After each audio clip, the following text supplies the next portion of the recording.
Hi guys. So I finally got hold of transfers for the TR stock, and these have all come from Endon Valley Custom Decals.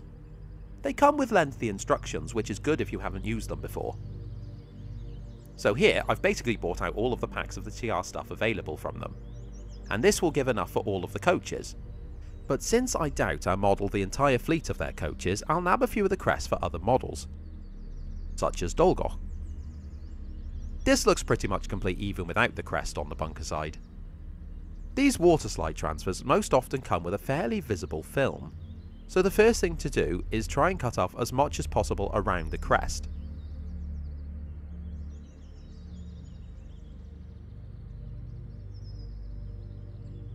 The decal can then be submerged in water.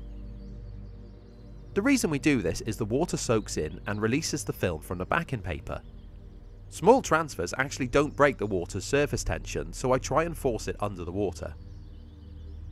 Now, you can apply the decal to the model using water on the decal itself, but I do find that the clear film can be a bit obvious, so to combat that, I'll apply a bit of decal fix by Humbrol to the model first. I'm using a cocktail stick because they were slightly closer to me than the paintbrushes, but the agenda here is to apply liquid to the model. How you get it there is up to you, I won't judge. The decal fix does make the film more subtle, but it also gives a strong bond, so less chance of the decal peeling, or getting knocked off.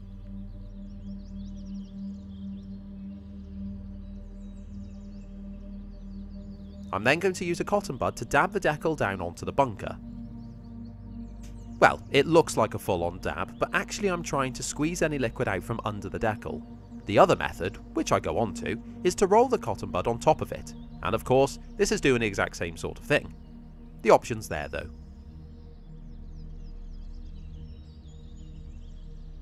I wasn't going to add a crest to the driver's side because it will only be run in fireman's side facing the audience, as is prototypical. But then I talked myself out of that stupid thought and quickly put one on. I'm using reference photos for placing them correctly on the model, so once again, I'm asking you, viewers, to do your research on the model that you're building. It's for the best having it on this side as well anyway. I guess it gives me the opportunity to run nose down, so if the TR does do this at some point, I'll be ready. Moving on, and I've gone for Van 5 next. This one has quite a few little bits to put on. I'm starting with the number, which goes in the bottom left panel. Any liquid you see on the surface of a model going forward in this video is going to be decal fix. This one is easy to place as you have the panel lines to check if the decal's level against, and it's a tight space so less room to get it wrong, I guess. Now then, things do go a little bit wrong here, but I don't know who's mucked it up. It's not me. On the doors, the wording doesn't actually fit within the panel. Guess how I felt when I realised that. This could either be the wording's too large or the panel's too small. Either way, it doesn't look ideal.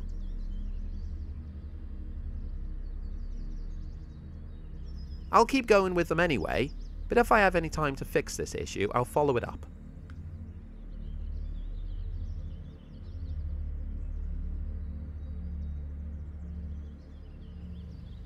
Anyway, there's 4 separate decals for the doors. The Talyllyn word is the worst, but railway barely fits either.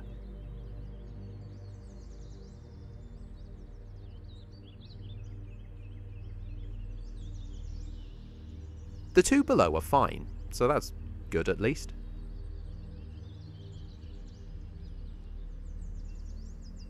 The wording on the ducket is the last piece, and I'm showing the cotton bud rolling technique at full force here. Even with the wording issue on the door, the van looks so much better with the decals on. It's got so much more character. I've got the open coach here next, and whilst I made 2, the Scarlowy version obviously doesn't have a TR crest. This coach also gets the number in the corner. Well, they all do. The original 4-wheel coaches have wording along the wider panels, and I think that looks really nice. As you can see, the wording has no size issues here, so I'm assuming the rest of the decals are fine. These 3 coaches are identical apart from the identification number, obviously. So I needed to check which of the 3 coaches still has the interior compartment wall in place, as that would be number 3. Number 4 has a TR crest in the centre, and I really soaked this well so I could form it round the distinct panel lines, and that worked well. Another benefit from Decal Fix. These coaches also have a number on the rear, though that's about it. There's no wording on the 3 brown Marshalls like their platform sides. That's about it for transfers until I build more coaches, so on to couplings. I went with Greenwich couplings in the end. I used these on my 5.5mm layout with great results. For this layout I wanted something that would work with magnets for uncoupling, as the station has a runaround loop, so the hook and chains used on corris can't be used, which is a shame in a way, but also not really, because they're so tricky to actually use. So these come as an etched piece and you need to cut the parts free.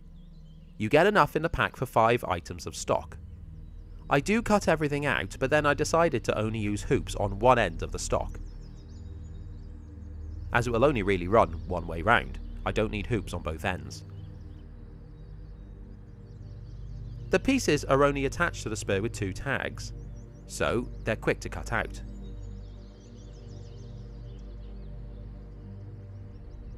But do benefit from a quick filing to smooth those areas out. They come with really good instructions, with diagrams, but it helps sometimes to see it being done, so I'll talk you through it as I go. The parts also have etched lines to help with bending. I like to start with the more fiddly part, the base. I'll bend the 2 hoops down which hold the wire that acts like the pivot. When I followed the lines and bent up the face, I like to bend the parts here with a little bit of curve to them. Doing this helps the couplings on tighter corners. The stock end of these couplings fold over like a concertina and can be plugged into NEM sockets, which helps on ready to run stock. So I'll try it out with number 2 since it's on the workbench and it has pockets. And yes, they weren't lying, it fits. But it does stick out much more than I would have liked.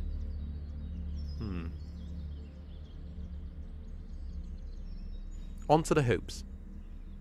And these only really need 2 areas bent down. Obviously you have spotted the holes, and yes, these line up with the holes on the base piece. The longer side will eventually work with the magnets under the track. So I make sure to bend the hoops so they're all on the same side of the stock. Okay, so that's the 2 pieces ready, now to attach them together.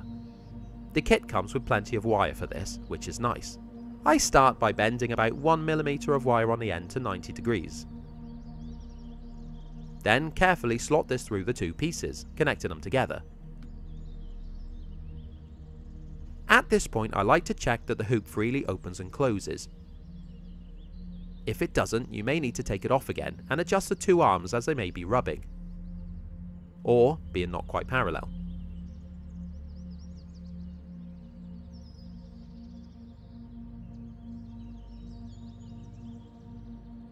Happy with that, I now bend down the other side at 90 degrees and snip off the rest.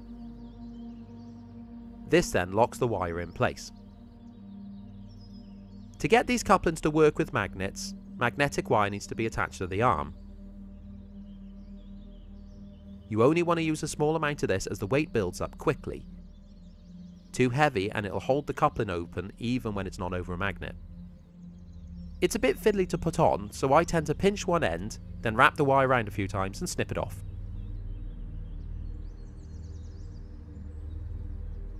I then set it in place with a drop of super glue.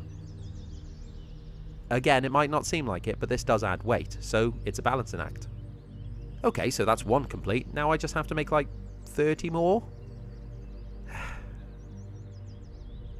Another job before these can be attached to the models is to sort out the finish.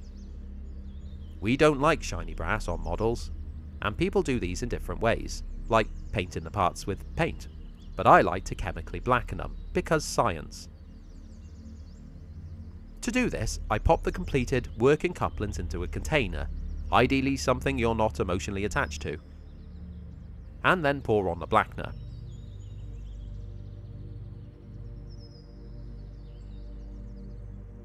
I've left this clip to run to show you just how fast this stuff works. I haven't sped it up or anything.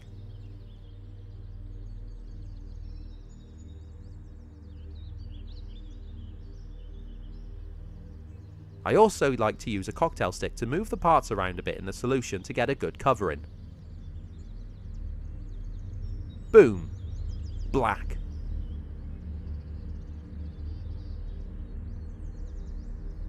Then I'll just fish out the couplings and dry them on a paper towel. Actually, this is less about drying and more about removing excess chemical. It's not nice stuff. After leaving them to dry for an hour or so, I can then insert them into the NAM pockets. No glue required, so this part is pretty quick. As a comparison, I've got this 009 van from Bachmann with the ready-to-run couplings in place. You can see that, whilst the Greenwich aren't exactly subtle, they're leaps and bounds above the Bachmann version. And in all honesty, I'll probably modify these couplings after to fit closer in the pockets, as they're really sticking out. So there we go. This week, 2 jobs completed. Well, I say completed, I haven't actually done the couplings for any of the other stock yet. But the transfers look good, don't they? They definitely finish off the models to a nice standard, which I didn't notice was a thing before I put them on, so I'm glad I made the effort. The couplings do take some time to make up, but they work well when they're on, which I guess is why I drag my way through making them. So thanks for watching, and I know I keep saying it, but I'm really hoping to start making the layout soon. Well, actually, I've accepted to take it to an exhibition down south this year, so I best get a wriggle on. Well, alright then. Cheers.